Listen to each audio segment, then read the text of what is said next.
स्वातंत्र्य के बाद 6 महीने में गांधी जी की हत्या हुई और 2.5 साल में सरदार पटेल की मृत्यु हो गई। सुभाष बोस जो अत्यंत प्रखर स्वाभिमानी देशभक्त थे, वो स्वातंत्र्य से पहले ही वो इतिहास के पन्नों में चले गए। उनकी मृत्यु हुई या नहीं इस पर वाद विवाद है, और वो यहां पे हाजिर नहीं थे। ऐसी परिस्थिति में नेहरू जी ने हमारे देश में सोशलिज्म लाया। मैं ये मानता हूं, अगर आप इकोनॉमिक दृष्टि से देखो तो हमारे देश की सबसे बड़ी समस्या जो निर्माण हुई वो इस सोशलिस्ट थिंकिंग के तहत हुई। मैं ये मानता हूं कि नेहरू एक अत्यंत विद्वान गृहस्थ थे, उन्हें पंडित कहा जाता था, सच्चे थे। वो personally, politically, socially, morally corrupt नहीं थे, पर उनका इरादा हिंदुस्तान में सोशलिज्म लाने का था।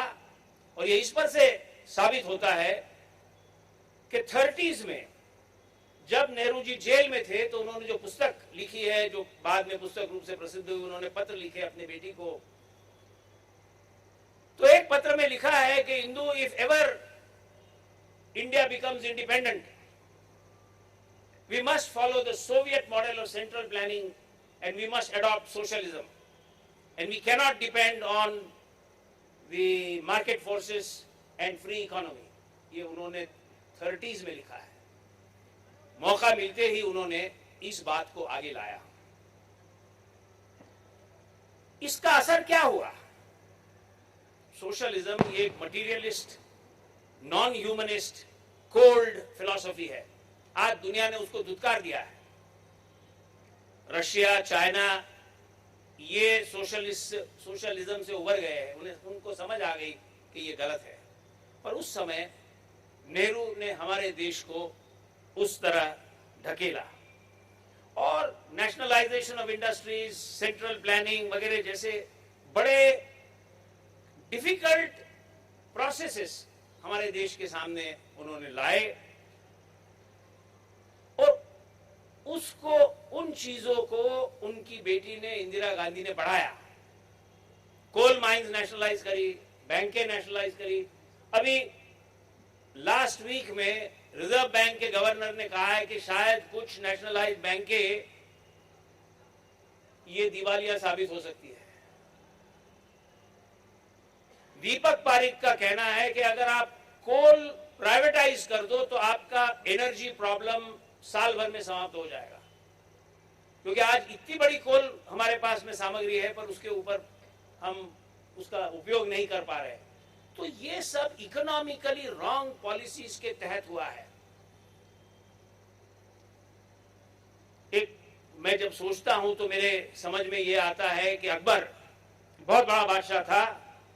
अकबर ने देश को जोड़ने का काम किया। अकबर मुसलमान था, बादशाह था, तलवार भी चलाता था और प्रेम भी चलाता था। उसी का पड़पोता औरंगजेब, उसी के इतना बलवान, शायद उसी से ज्यादा शूर था। बहुत सारी कहानियां हैं औरंगजेब के शौर्य की। बड़ा सिंपल व्यक्ति था, पर औरंगजेब ने हिंदुस्तान को तोड़ने का काम किया। जो अकबर और औरंगजेब का रिलेशनशिप है, मुझे वही विवेकानंद से गांधी तक लगा कि सोच और नेहरू और इंदिरा गांधी की सोच इसमें नजर आता है। एक ने देश को बढ़ाने का काम किया और दूसरे ने देश को डिवाइड करने का काम किया। ये जो आज की आर्थिक दुर्व्यवस्था हुई है, ये इन्हीं कारणों से हुई है, क्योंकि हिंदुस्तान जब स्वतंत्र हुआ तो कोरिया भारत से गरीब था, हांगकांग सिर्फ झोपड़पट्टी था। मुझे याद है, मैं स्कूल में था तब एक सूजी गोंग नाम का सिनेमा आया था हांगकांग के बारे में, और उसके अंदर हांगकांग बताया था, झोपड़ियां थी हांगकांग। जिस काल में हम गलत आर्थिक पॉलिसीज को लेके चले, उस काल में ये देश उभर के आगे आए।